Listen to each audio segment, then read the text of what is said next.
want to think about that. And that's the point. We don't want to think about that, any of us. But, we're all mortal, and we're all waiting for that. I remember when I was like 17, 18 years old, I had no fear of anything at all. I used to do free climbing, like rock climbing, without a harness, without a rope, like kind of dangerous. But you just think you're immortal when you're young, you don't. I had no fear of it. Now if I stand a bit too high on a chair, I start feeling dizzy, But then I had no fear of anything at all. Your perspective changes as you grow older. But still, how much care are we taking preparing for that? Not to be morbid, and we just spend all our time thinking about death. But death is coming, and it could be tomorrow. It could be any time at all. You just do not know. But as Yudhisthira Maharaj said, amazingly, we all act and behave as if we're in this world forever.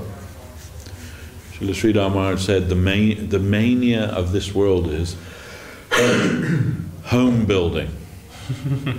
This is a mania of this world, because, and he said, and we all do that. We all find like a little nest for ourselves and try and make that lovely place for ourselves. But it's a kind of a madness, because it's like this isn't our real home. This material world isn't our real home. So it's like when you go on holiday, you have to find some temporary accommodation, a hotel or something. But when you're in the hotel for a couple of weeks, you start wallpapering and putting up pictures, and that people are going to think like there's something wrong with you, aren't they? Like you're only here for a few weeks, but you're like making it as if it's your permanent home. And really that's what we do here in this world too. We find some place and we make it like our permanent home, as if we're going to be here forever. And Guru Maharaj said, to counteract this mania, our Guru Maharaj established the building of temples, so that instead of utilizing our energy to build something for ourselves, we can build something for the Lord, where the Lord will reside. The Lord and his devotees will reside. It's a better proposal, actually. But still, nevertheless, you still have to have somewhere to lie down at night, and somewhere to take your food, and some way of providing yourself with food. All of those things, they're necessary. So we cannot avoid that, but we should do that with some measure of detachment. And it's easy to say, but not so easy to do. Maharaj Yudhisthira is very wise. In Mahabharata you'll find many things that he says, very wise. And he tells his uncle, Dhritarashtra, when I think that the lives of my children are more important than the lives of others' children, then war is very close at hand. He tells to Dhritarashtra. Dhritarashtra is his uncle. And the circumstances are that, they're on the brink of war. And he's trying to speak some, rational sense to Dhritarashtra. Dhritarashtra's, all intents and purposes, he's the emperor. But he's favoring his own sons as opposed to his brother's sons, Pandu's sons. And because of that, the war is inevitable. So we can understand that. We're all partial to what we think, perceive is ours, rather than, anybody else's. But what real connection do we have? Just by blood and semen, we have this family, and we think that family is ours, and our relationship with them is more important than our relationship with anyone else. But why? It's really a kind of a foolish notion. Of course, it's a biological thing as well, that it's by nature we're hardwired to protect our children and so on, no doubt. But really, how much connection do we have with them if we analyze it? Do we even know who they are? Do we even know who we are?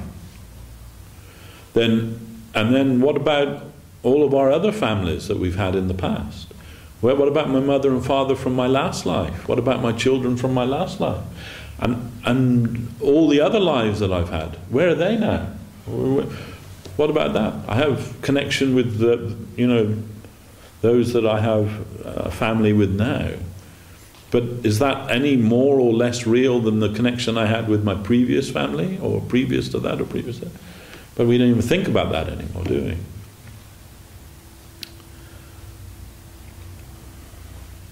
So we need to be a little bit detached. Of course, Srila Govinda Maharaj says, if your family are devotees, then there's no problem with being attached to them, because the devotee means they're related with Krishna. And then to be attached to those who are related with Krishna means to be attached to Krishna, if it is in the proper way. It should not be going in the wrong way also. We see that sometimes, Oh, no, I can't come to the temple today because my son or my daughter, they want to go to the cinema and I've got to do this. Fulfill all of the material desires of those that we care about. Rather, we should try to connect those ourselves and those that we love with the service of Lord Krishna. That will give us satisfaction and that will give us fulfillment. When we understand that living in this material world, which is more or less, a dog-eat-dog world, isn't it? The big dog eats the little dog. So everybody's trying to be the biggest dog that they can be.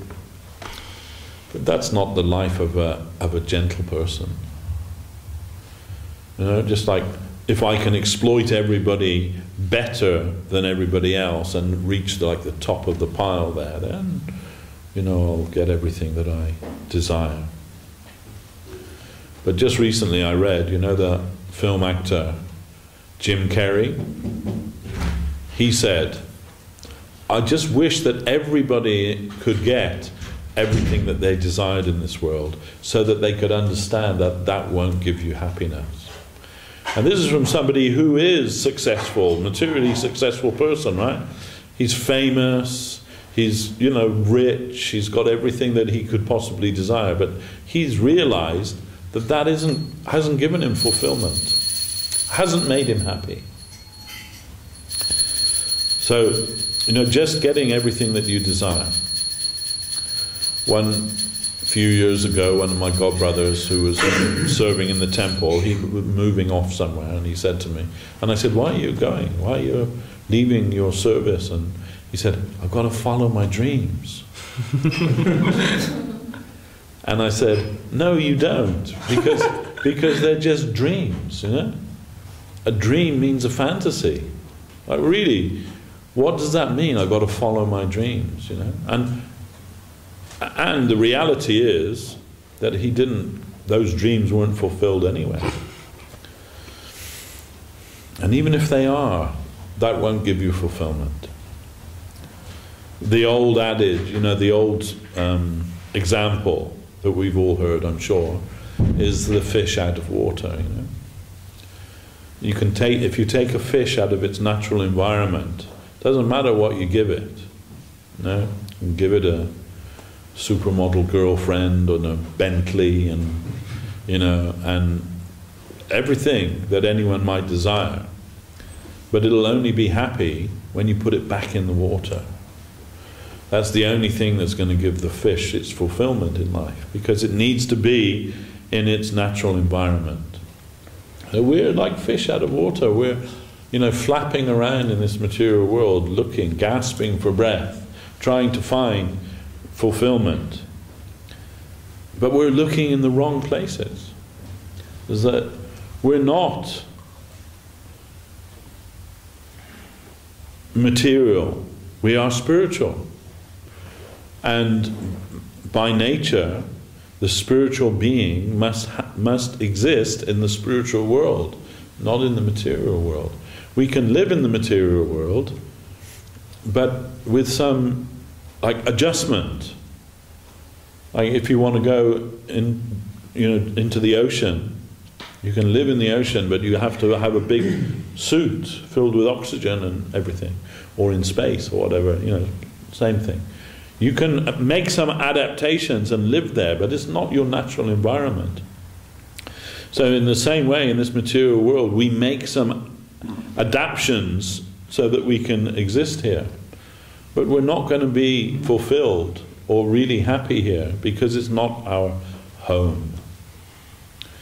There's a very famous sort of New Age book. It's been around for years and years.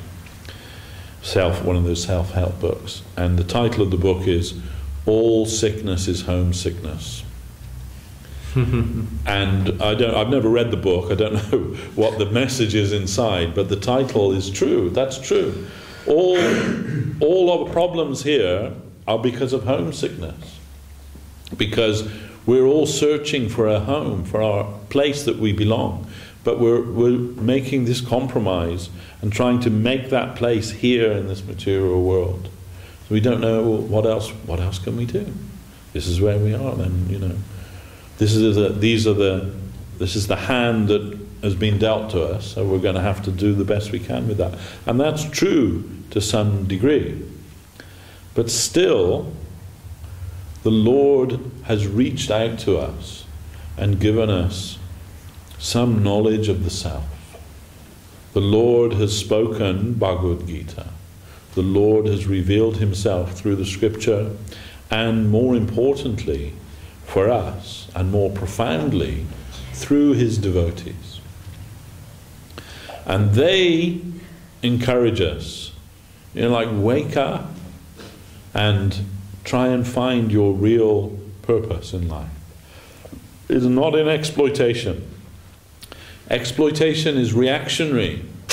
For every action, there's an equal and opposite reaction. Everything you do is going to come back to you, good or bad. Even good ultimately will be bad.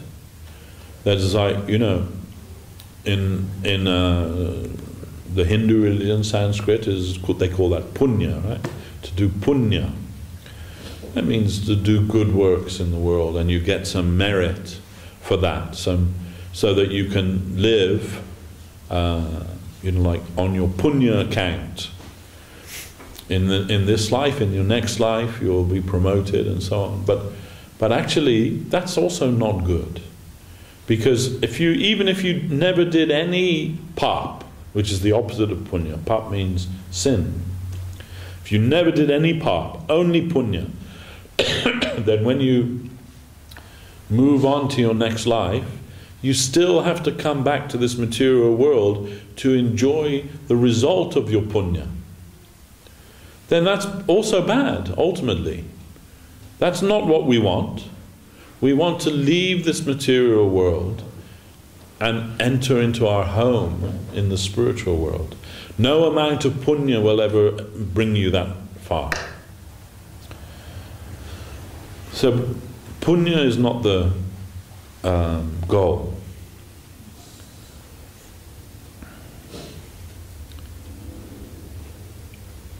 So what is? What are we to do?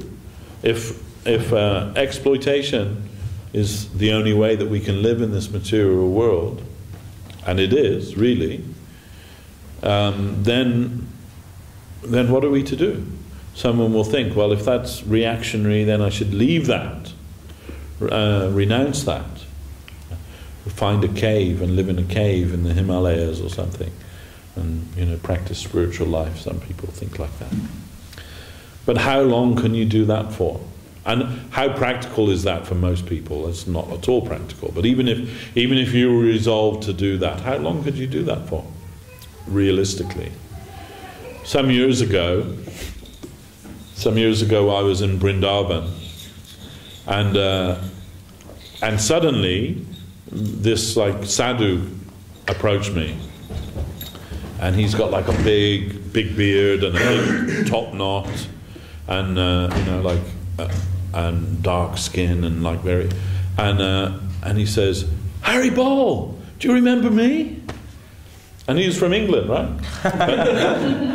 And I said, "Oh, well, no," reminded me, "Oh yeah, we lived at Bhaktivedanta Manor together," and he told me, "Oh yeah, I remember." I said, "Yeah, I've been living here the last 10 years in Vrindavan, and this is my guru," and like telling me all these things. Okay. And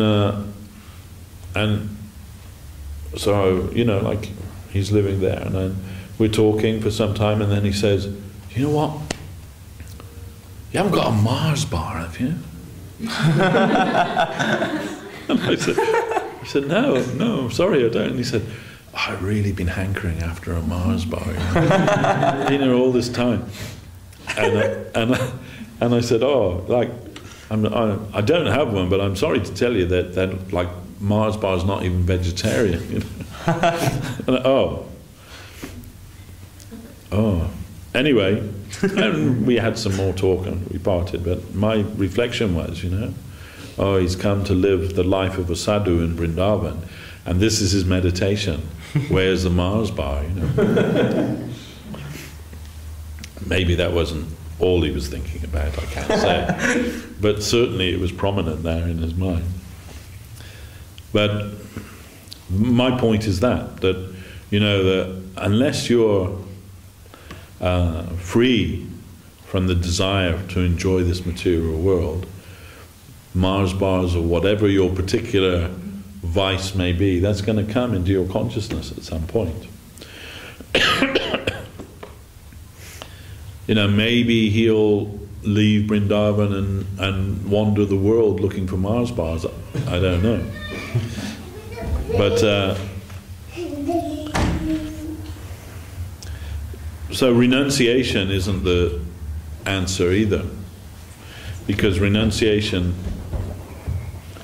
it's just the opposite side of the same coin, really.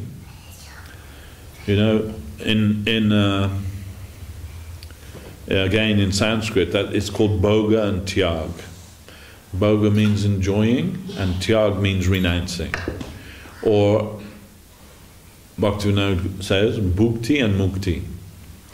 Bhukti means to exploit this material world, and mukti means to leave the material world. But what does Bhaktivinoda say?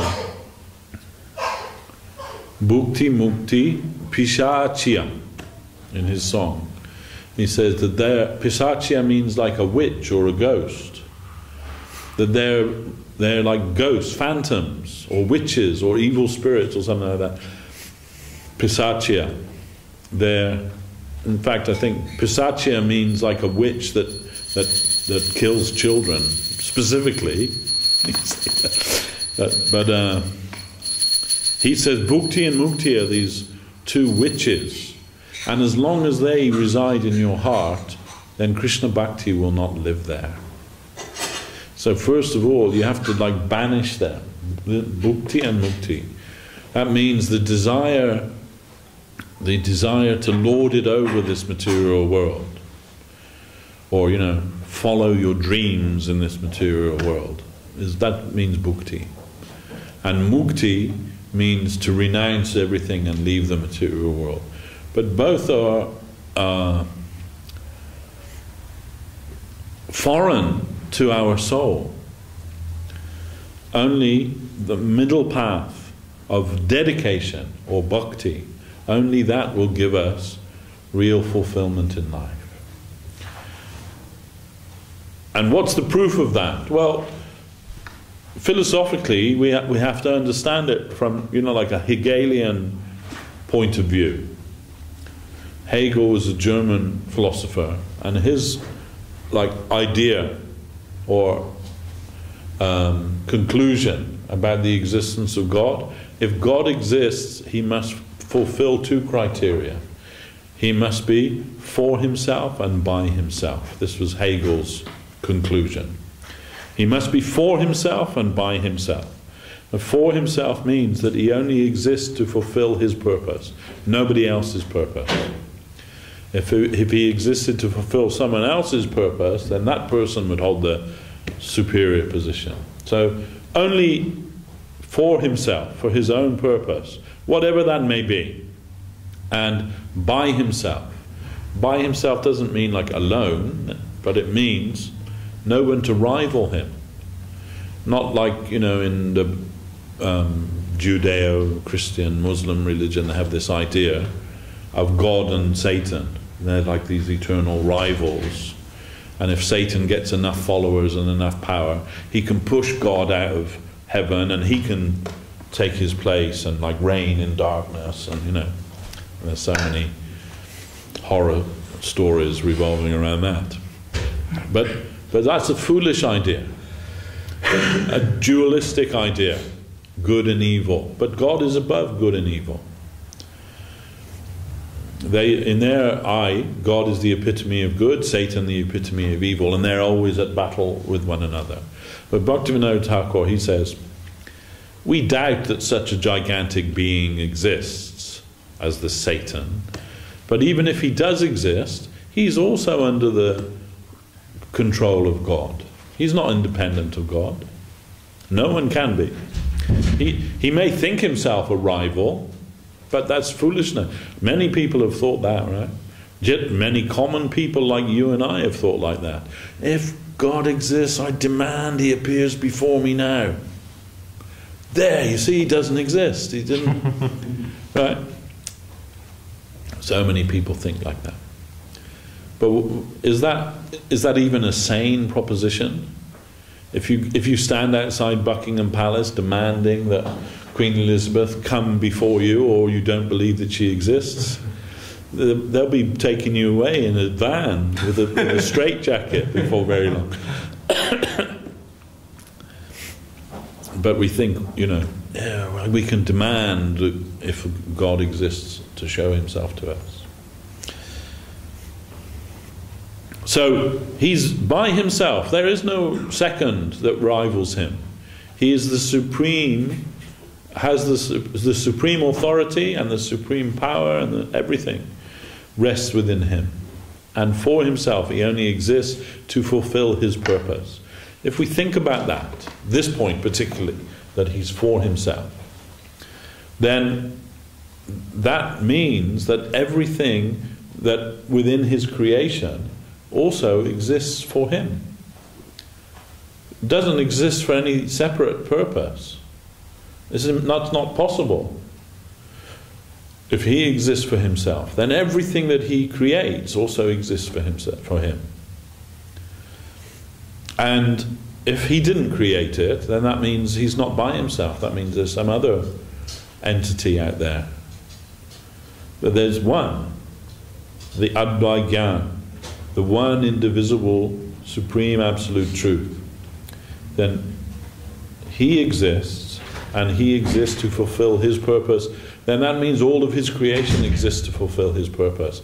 So by deduction, that means that we also exist to fulfill his purpose. And that's all. That's the only reason we exist.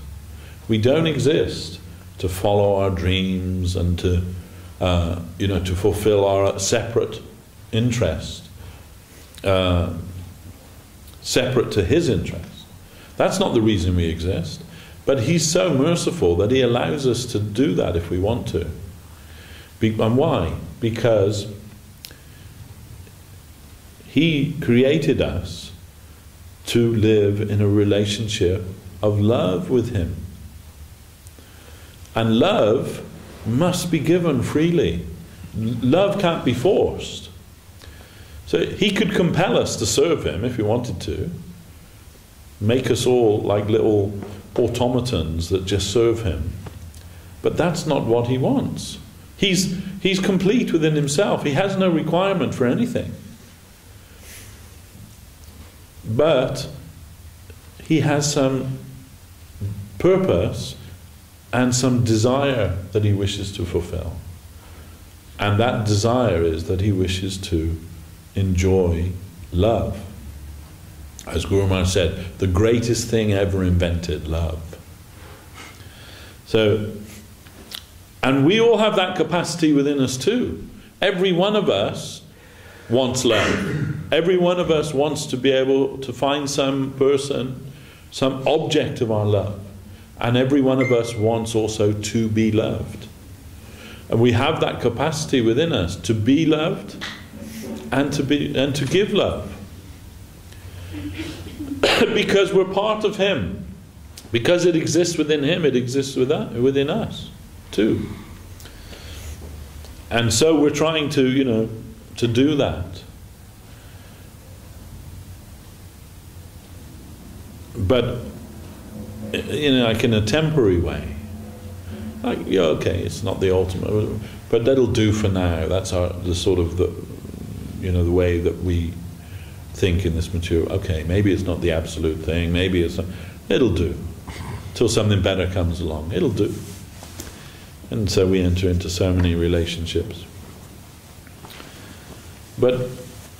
And that we want to try to give our love in that relationship, and we want to receive love in that relationship. And maybe that's coming to us in some way, but not fully.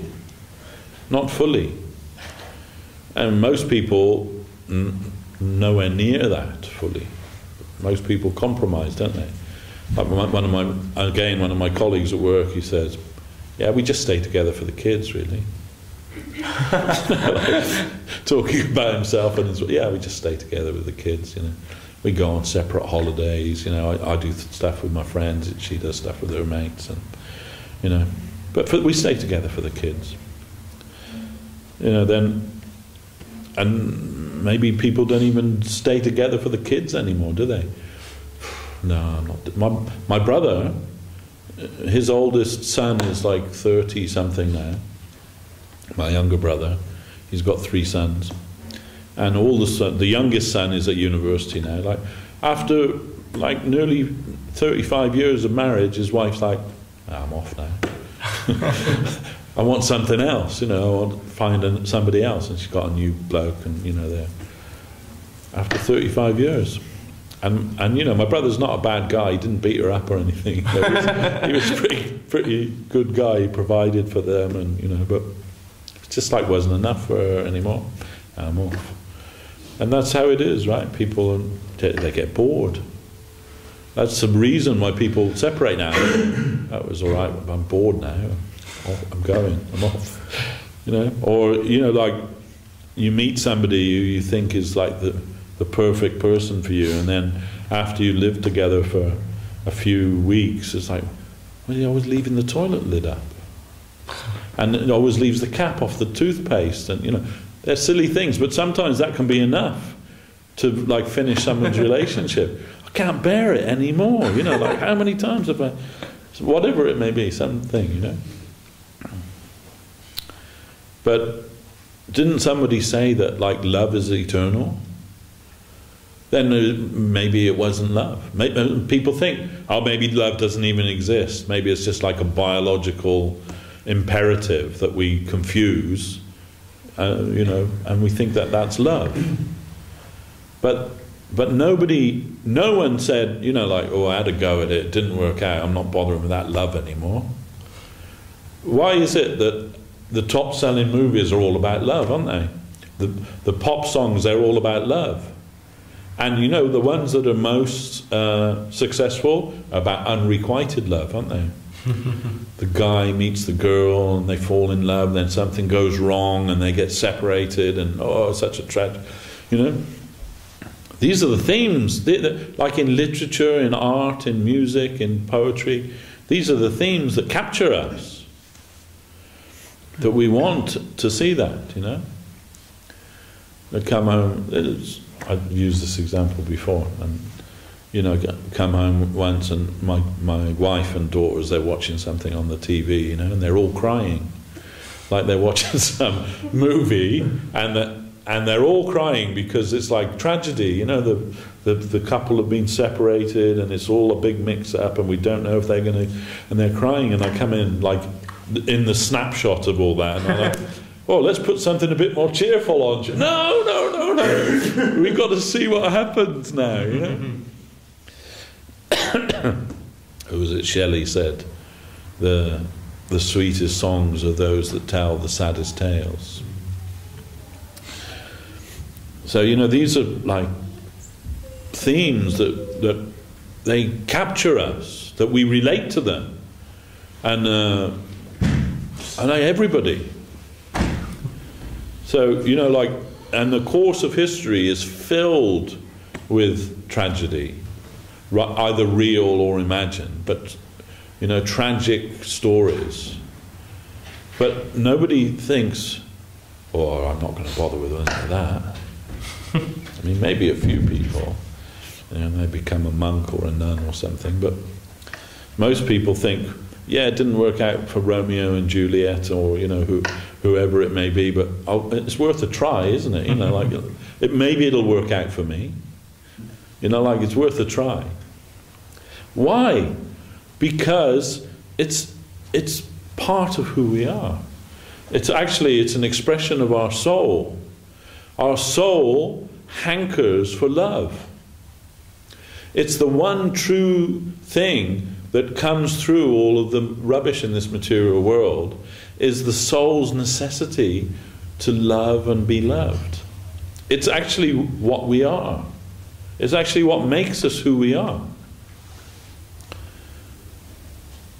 But, you know, we just have to sort of tweak that a little bit to understand that the real object of our love is nothing and no one in this material world.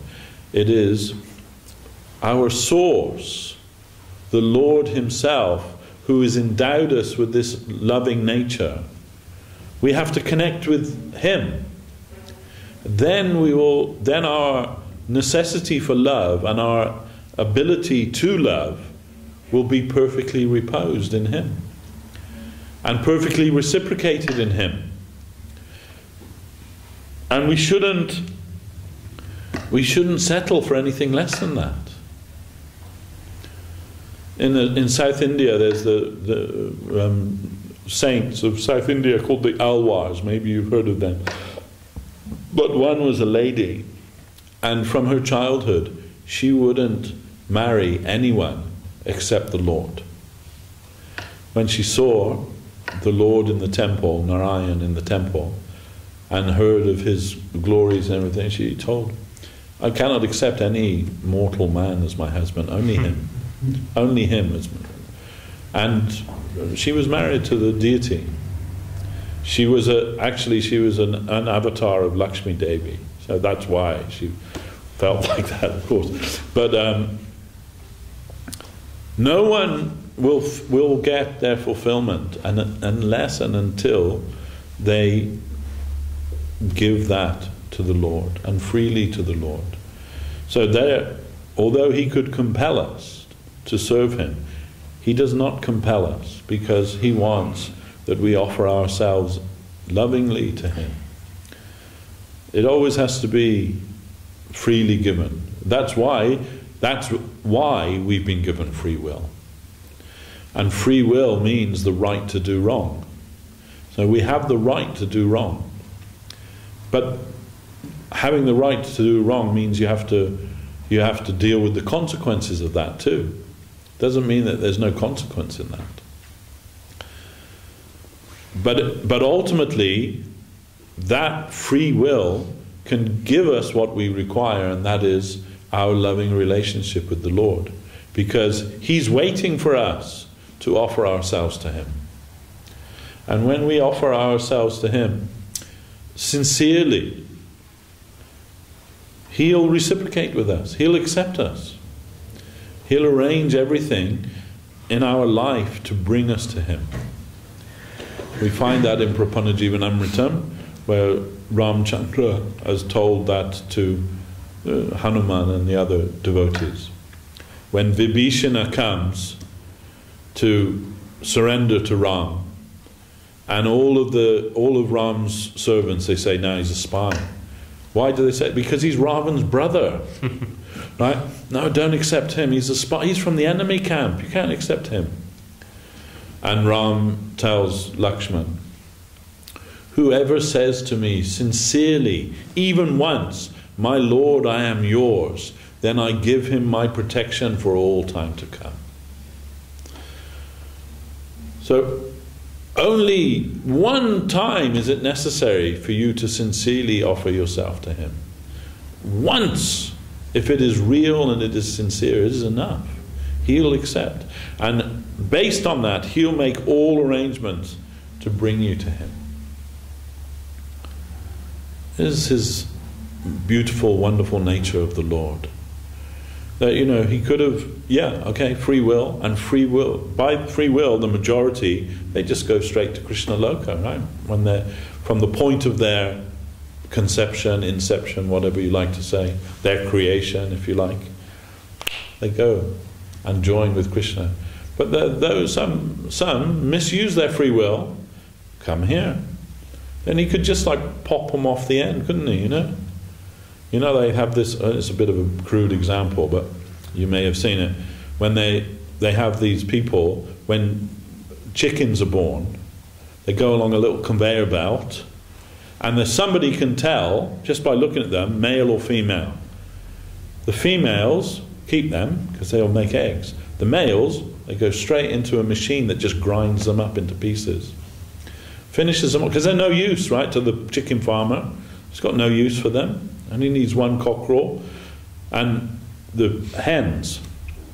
So all the males straight into the grinder immediately. Horrible, isn't it? But the Lord could have done that if he wanted to, right? All those that want his service, Goloka Vrindavan. All the others down in the grinder. Finished. No loss to him, right? No loss to him. But he doesn't do that. He gives us a chance. Here you go. Off you go then. And see if you can be happy. And when you realize that you can't be happy, I'll come and offer you my service again. Either I'll come or I'll send one of my men to come and try and again offer you to come. And even when we don't accept, it's all right. Not interested right now, He doesn't give up on us. We don't go down the grinder. He keeps coming back until we're ready to accept. How merciful is he? How wonderful is he? That is the nature of love, right? Love doesn't give up on the beloved. So this is what we should be focusing on. Our New Year's resolution should be, let me try and come closer to Krishna. Let me try and offer myself to Krishna. Let me try and do that seriously, Don't put it off. Don't think, well, I've got all these other things that I have to do which are more important. No. There isn't anything more important. There isn't anything more imperative than that.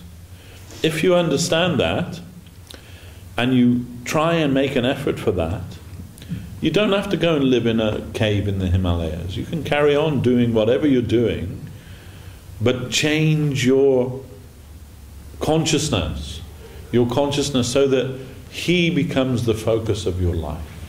When he becomes the focus of your life, then everything will become perfect.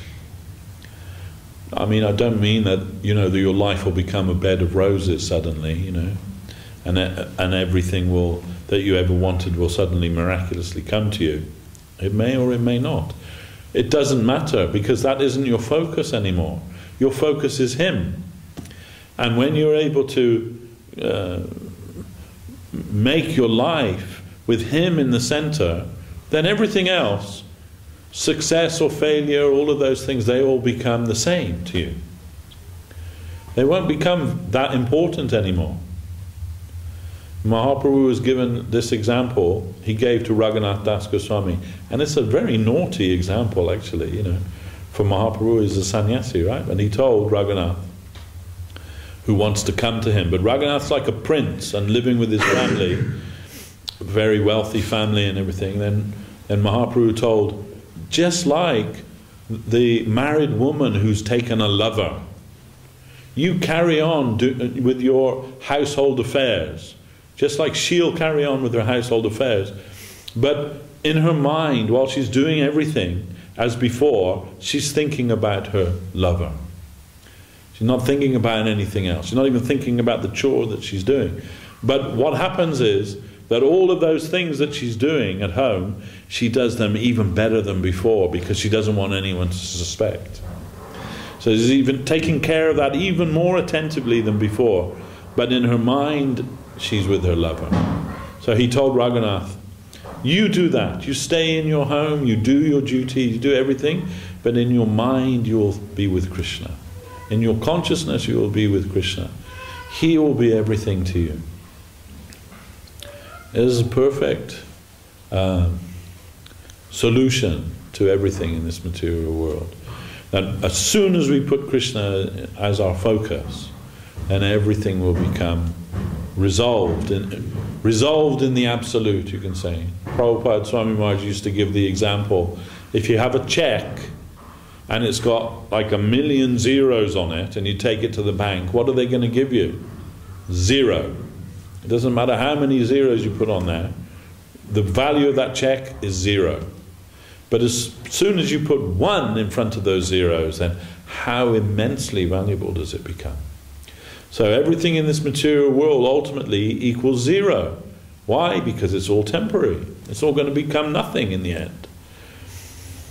But if you put that 1 in front of that, Krishna, he is the one. If you make him the focus, then everything else becomes immensely valuable. It isn't pointless or worthless, or if it's connected with him, it becomes immensely valuable.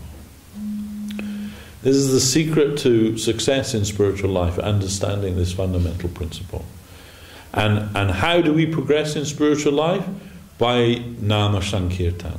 Mahaprabhu came to teach Nama Sankirtan, the congregational chanting of the Lord. And that's so important. Srila Guru Maharaj said, Mahaprabhu is not the Messiah of Japa, he's the Messiah of Sankirtan.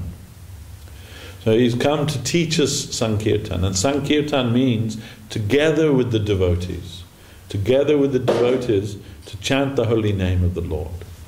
So my request to everybody, make your New Year's resolution to come closer to Krishna and to become more involved with Sankirtan, with Kirtan.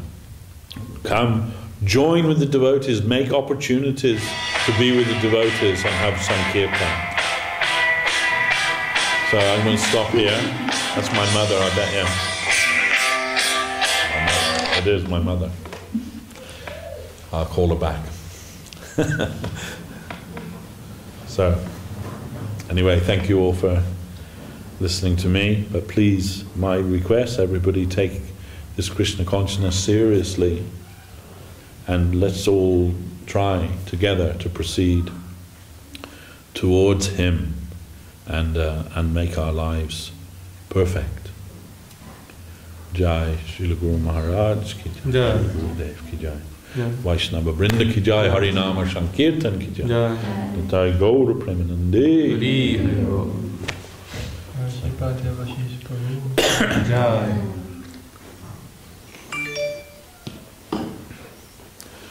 So only me. Okay, now we can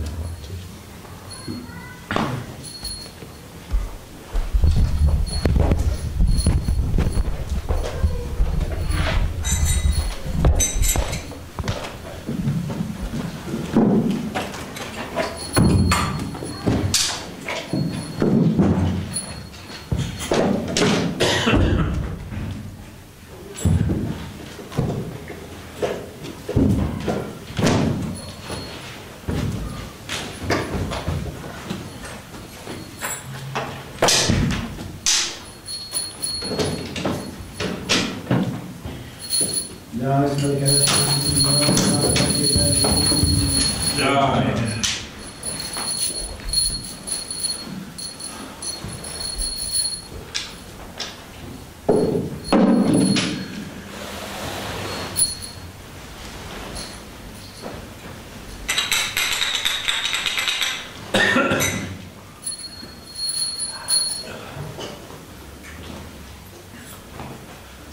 Bhaja Sri Krishna Chaitanya Prabhu Nityananda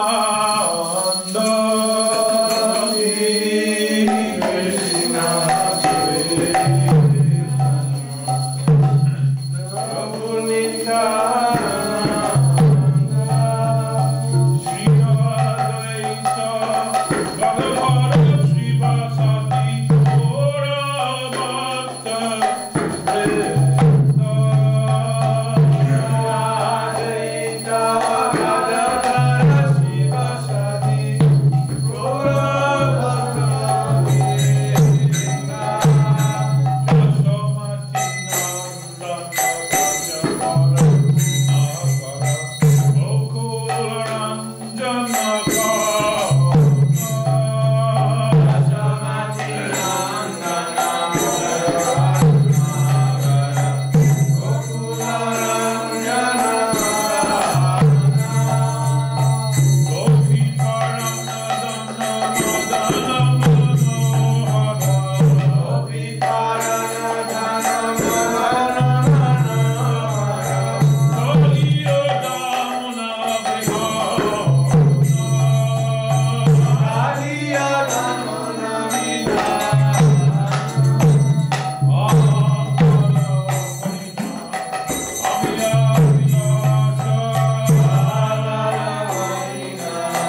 Jai.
Jai.